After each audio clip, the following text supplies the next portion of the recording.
Well, great pleasure as always for us to be welcoming one of India's foremost psephologists, election travelers, and our very dear friend Yashwant Deshmukh. Yashwantji, welcome once again on Squirrels. Always a pleasure. So Yashwant bhai, सबसे पहले ये बताइए, every time I go on Twitter, people are asking me, please tell us what's happening, please tell us what's happening. So I thought, who better than you to answer that question? So what's happening? 3 phases down, what's happening, Yashwant? हाँ, बहुत confusion हो रखा है क्योंकि turnout कम हो गया। इसके ऊपर इतनी ज्यादा भसड़ मच गई जिसे कहते हैं, सबने रायता फैला दिया अच्छे से कि कम हो गया कम हो गया कम हो गया। एक बार तो हम भी सर पका गए कि यार बड़ा कैलकुलेशन में बड़ी दिक्कत हो जाएगी, because you do the surveys when people are sitting in their drawing rooms and then you make an assessment out of that. But I mean, to understand that those who are saying that they will go to vote, they will go to vote. But if they do not go to vote, then of course there are people who have to be taken into consideration. And then you have to take into consideration कि अच्छा ये किसका आदमी नहीं निकला, ए का नहीं निकला कि बी का नहीं निकला कि दोनों के नहीं निकले। और उससे ज्यादा इम्पोर्टेंट ये है कि सच में क्या इतना कम हो गया टर्नआउट की हम लोग अलार्म बजा रहे हैं, हम सबके एंटीने खड़े हो गए। Is it like that? Because I understand from a pollster's perspective, we get, scared remembering 2004 every time. That's the thing that we always get scared. But actually, here at Squirrels, we actually did some data extrapolation, and we saw that in seats which went to polls in Bihar and in UP, the first 2 phases in parts of Western UP, the average drop in seats like Aula, Muzaffarnagar, Rampur, Muradabad, the average drop in voter turnout was 5 to 6% in comparison to 2019. Now, both you and I know that these are also Muslim-dominated seats, whether Araria or Muradabad or Rampur. If we say that in a seat where the major constituents are of a particular community, and if there is a drop in voting percentage, what kind of a conclusion do you derive there? Well, first of all, we have to actually see if that drop in percentage is coming from the majority of that particular seat or minority of that particular seat. I have this theory, Bhupin, that generally speaking, when the contest is good, then the turnout is also good.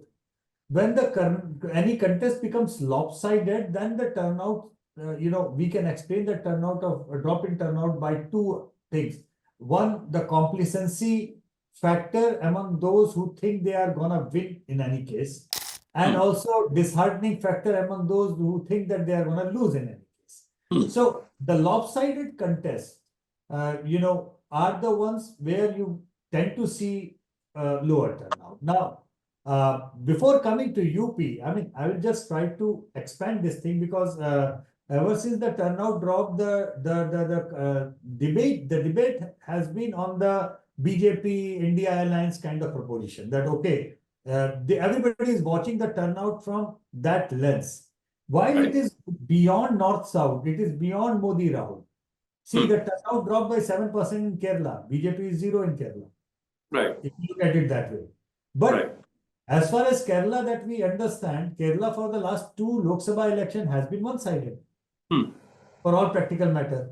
And that surprise victory of left in the assembly election again is only adding to their problems of anti-incumbency at the state level. And left is not really seen as a huge player the way it used to be in the national level of sort. So, for all practical purposes, Kerala is a lopsided contest. Right. And yet you're saying that there is a drop in percentage. There is a drop. So whenever there is a idea of a lopsided contest, the turnout is more likely to drop. So, for all practical matters, Gujarat has been a lopsided contest. So we see a drop. Yashwantji, let me add to you, Yashwantji. Me and my team have been traveling across different states, and we recently come back from a tour from Amethi to Banaras to Prayagraj to Gorakhpur. The one thing which we saw on the ground this time around, unlike 2019, that frenzy is not there. That frenzy, that excitement about an election. Is that the point you're making when you say that when an election is lopsided, it's almost as if an inevitable outcome is about to be arrived at? So people are losing interest in elections. Is that what's happening on the ground according to you? I would say rather than losing election, you use the term frenzy. That's the right thing. Frenzy in a sense that, one thing that I go to vote and one thing that I am dancing and going to the vote with all the band.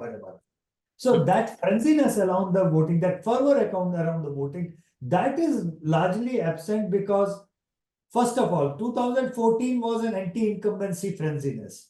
2019 was, in real sense, pro-Modi, pro-incumbency frenziness. Now, 2024 is something which is neither here nor there. All right.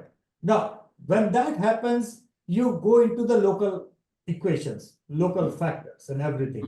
And then you realize that, okay, wherever the state contests are really nice and really good, tough contests, you are likely to see a relatively better turnout. For example, in West Bengal, her seat पे लड़ाई हो रही है, हर seat पे लड़ाई हो रही है, तो वेस्ट बंगाल का टर्नआउट हेल्दी है, बाकी के कंपैरिजन में बहुत अच्छा टर्नआउट है, तगड़ी लड़ाई हो रही है. नाउ लास्ट टाइम हमारी बात हुई थी तो मैंने बोला था यार चुनाव तो केवल दो ही राज्यों में हो रहे हैं, बंगाल और महाराष्ट्र में, यहाँ पे लड़ाई होगी. लेकिन in contrast to West Bengal, Maharashtra में टर्नआउट मुक्केबल गिर गया, जबकि लड़ाई हो रही है. तो उसका कारण यह है कि अनलाइक वेस्ट बंगाल, महाराष्ट्र में पिछले 2-3 सालों में every voter of every party is feeling cheated. कोई पार्टी महाराष्ट्र में ऐसी नहीं है जिसने जनादेश का अपमान नहीं किया, जनादेश की धज्जियां नहीं उड़ाई और अपने वोटर को ताक पर रख करके राजनीति नहीं की. जो 2 पोल थे महाराष्ट्र की राजनीति के, जिसके ऊपर दशकों से वहां की पॉलिटिक्स और वहां के मतदाताओं का मन जुड़ा हुआ था, इस कैंप में या उस कैंप में, आपने ऐसी तैसी कर दी पूरी राजनीति की. अब आप उम्मीद कर रहे हैं कि वो वोटर उतने ही उत्साह से बाहर निकले. क्यों निकले? क्योंकि उस वोटर को यही नहीं मालूम कि हम वोट डाल के आएंगे तो इस बात की क्या गारंटी है कि आप दोबारा हमारे जनादेश की ऐसी तैसी नहीं करेंगे. भाई, for all practical matters, come to think of it, why would a BJP voter be excited of voting for Ajit Pawar candidate? Why would Uddhav Thakere's supporter Bala Saheb, staunch Shiv Sainik, be very, very excited to vote for Congress in order to defeat Narendra Modi, who happens complete chaos. Complete chaos in the state of Maharashtra. Absolutely complete chaos. So I don't blame on the drop in turnout. Let me draw your attention to your state and my state, our state of UP. Tell me what's happening on the ground, because when we went there, it was almost as if there was silence. There's radio silence on minds of the voters. When the voter is not really willing to express himself or herself, one is of course the credibility of media is at stake hugely in this election. But how does one try to read the mind of a setup which is not willing to speak up?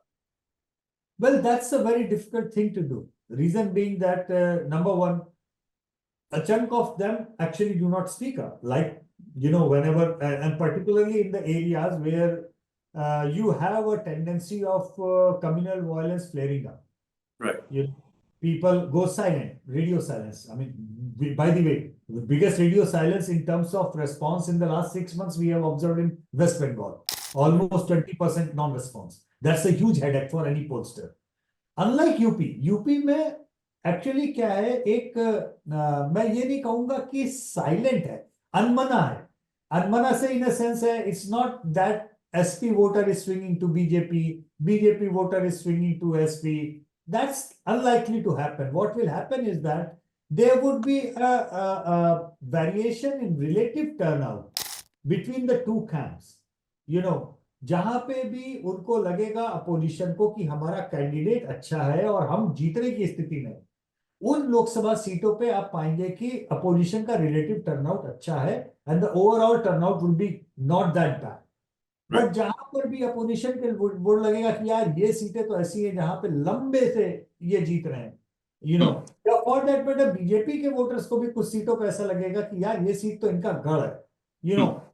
All said and done, अपना यहाँ पे game नहीं है. ऐसी भी सीटें हैं by the way, मतलब लोगों को ये गलतफहमी ना हो कि नहीं, ये हमारा जो लास्ट एमओटीएन आया था उसमें हमने यूपी में ऑलमोस्ट 20 सीटें बोली थी जहां पे बहुत तगड़ा गेम है, तगड़ा कंटेस्ट होने वाला है. And if you look into those seats you realise that their turnout is not that bad. Relatively speaking, the drop in the turnout is more on the seats again which are preconceived or pre-perceived as as a seat going to this way or that way. How So do you that read? is How do you very read important. Mayawati, Yashwantji? How do you read Mayawati? What is Mayawati up to this election? कभी वो अपने भतीजे को घर बिठा देती हैं, कभी वो अपना कैंडिडेट चेंज कर देती हैं. हो क्या रहा है हाथी कैंप में?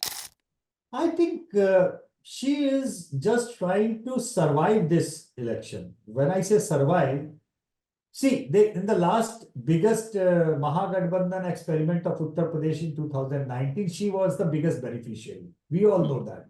10 सीट जीत के लेकर गई लोकसभा की. 27 सीट पे she was number 2 on 27 seats I saw. Or number 2, by yeah, some exactly. hefty margins. Exactly. And all said and done, it is also a known fact that Sapa and the Muslim vote transferred to Mayawati's candidate, but Mayawati's non-Jatav Dalit did not really transfer to Samajwadi Party candidate. Right. So that is where, you know, it became a kind of a non-dysfunctional alliance because Sapa got the, SP got the raw deal. I mean, to be honest, to be fair to Akhilesh, he got a raw deal in that sense. So Akhilesh is more excited right now simply because in the last assembly election, he was successful in making UP bipolar largely, where Mayawati and Congress were just out of the equation. And he gained a lot from the polarization of the anti-BJP votes. He is expecting that to continue further. That's the reason he allied with the Congress, because we have seen some split vote in UP in Lok Sabha and Vidhan Sabha for the Congress, because many voters in UP who are anti-BJP, they feel Congress is the national alternative, so let's check. But my point is, Mayawati, Yashwantji, when you say that she's trying to survive this election, who would stand to benefit? Let's look at Jaunpur, for instance. She changes her candidate to a Yadav community candidate who's been a former MP also. She decides to drop her own nephew from the post of party coordinator. If she plays it easy, if she goes under the table, who stands to benefit according to you? Well, whatever she is doing right now clearly indicates that it is largely probably going to end up benefiting the BJP. Honestly speaking, Jaunpur की seat फंस गई थी for all practical matters. You know, आपने एक ठाकुर को candidate, उसकी पत्नी को, वो भी एक तगड़े बंदे की पत्नी को टिकट दिया. ठाकुर वोट अगर काट ले जाती वो तो बीजेपी का कैंडिडेट के लिए दिक्कत होती. अब आपने उसको हटा करके यादव कैंडिडेट दिया. यादव कैंडिडेट और मुसलमान कैंडिडेट किसका वोट काटेगा, इसको कोई रॉकेट साइंस नहीं है समझना. So whatever the number of Yadav candidate and Muslim candidate that Mayawati is fielding, it is basically in order to, I will not say in order to help BJP, but it will end up helping BJP. Whether it is a kind of, if that's the strategy or not, because everybody is saying, यार इनका तो आपस में कुछ ना कुछ मिला हुआ. So lastly then, Yashwantji, after 3 phases, typically, 3 phases is a good time for us to look at an election. That is it in the direction of being decisively settled, or is the election still opening up? What would you say on that? Is it opening up or is it being decisively settled now? No, in many states, I feel that will be more or less looking at the turnout like okay, अब ये तो मामला एक तरफ हो सकता है चला जाए, लेकिन there are states which are going to be very keenly contested. Bengal, Maharashtra, Bihar, Karnataka, for that matter, they very, very keen contest which is going on. And this is why all the states, see, the battleground states are the one which have been kind of split into 5 to 7 phases. Only 4, 5, 6, 7, 8, 10 seats at one point of time. So that's how the campaign is being spread out as well. और वो reason से चल रहा है, मतलब ऐसा भी नहीं कि मिक्स एंड मैच हो रहा है. बंगाल में पहले नॉर्थ बंगाल पहले हो गया, फिर वहां से साउथ की हो रहा है. यूपी में वेस्ट हो गया, वहां से ईस्ट की हो जा रहा है. So there is a pattern to the way the seats going, and the contest is being also played out at the regional level. Right. So, but the turnout thing, there is no historical perspective to that कि ये बढ़ गया इसलिए ऐसा होगा या घट गया है तो स्टॉक मार्केट के टर्म्स में अगर आपसे पूछूं कि मार्केट का जो हमने देखा है एक रुख कि लगातार वो बढ़ती चली जा रही थी, 4 जून के बाद भी वो बढ़ने की संभावना है कि कहीं कुछ और आप देख रहे हैं उसमें? अब ये तो पता नहीं, क्योंकि मुंह से अगर कुछ निकल गया तो कल लुढ़कने की या बढ़ने की भी संभावना हो सकती है, इसलिए उस पर बहुत ध्यान देना होगा. लेकिन इतना जरूर है कि पहले फेज में करीबन 4% गिरा टर्नआउट, दूसरे फेज में 3, तीसरे फेज में 2% के आसपास। मुझे ऐसा लगता है कि पहले फेज जो था, actually it took everybody by surprise, first phase. Whatever the reasons, left, right, and center, good, bad, and ugly, you know. I think in the second phase, everybody tried that, you know, because even the Congress realized that ki, Kerala में अगर turnout गिर गया तो maybe it is not that good for themselves. अगर तमिलनाडु में गिर गया, it's not good for the opposition. So the drop of the turnout, as I said, everybody is so over focused and over obsessed with analyzing the thing from the BJP's perspective. The fact is that the drop of the turnout is as secular and as evident even in the opposition, strong opposition states. So I think in the second round, everybody was like कि नहीं, ये गड़बड़ है. So everybody has kind of gone back and to the drawing board. जो भी organisation को tight करना है वो किया है. तीसरा फेज लगभग बराबरी पे आया है. एंड अभी मुझे चिंता ये है कि यहाँ से गर्मी और बढ़ने वाली है. तो अगले 4 फेज गर्मी के बावजूद भी अगर ओवरऑल ड्रॉप आपका 4-5% से नीचे रहता है तो ये भूपेंद्र बहुत ज्यादा परेशानी का मंजर किसी के लिए भी नहीं मानना चाहिए. Because 2004, please remember, why we fear 2004 is that in 2004 across urban India there was a drop of 18% in turnout. 18 across urban India. Now that is something which throws the equations out of the window. Okay. So far we have not seen any deviation of drop in urban and rural India, number one. We have not seen any contrast of urban opposition ruled state and BJP ruled state. So far it looks like the drop, the reasons for the drop are pretty uniform, singular, and in a randomly spread manner. So you are It pointing us in a goes direction. big up and down, it is a cost to You're pointing us in that direction that come 4th of May, let's not expect some major surprise, at least as of now, at least by the end of the third. At least not at the cost of the turnout. Not That's at the what, that not at the cost of turnout. All right. Always a pleasure speaking to you, Yashwantji. Thank you so much for joining us.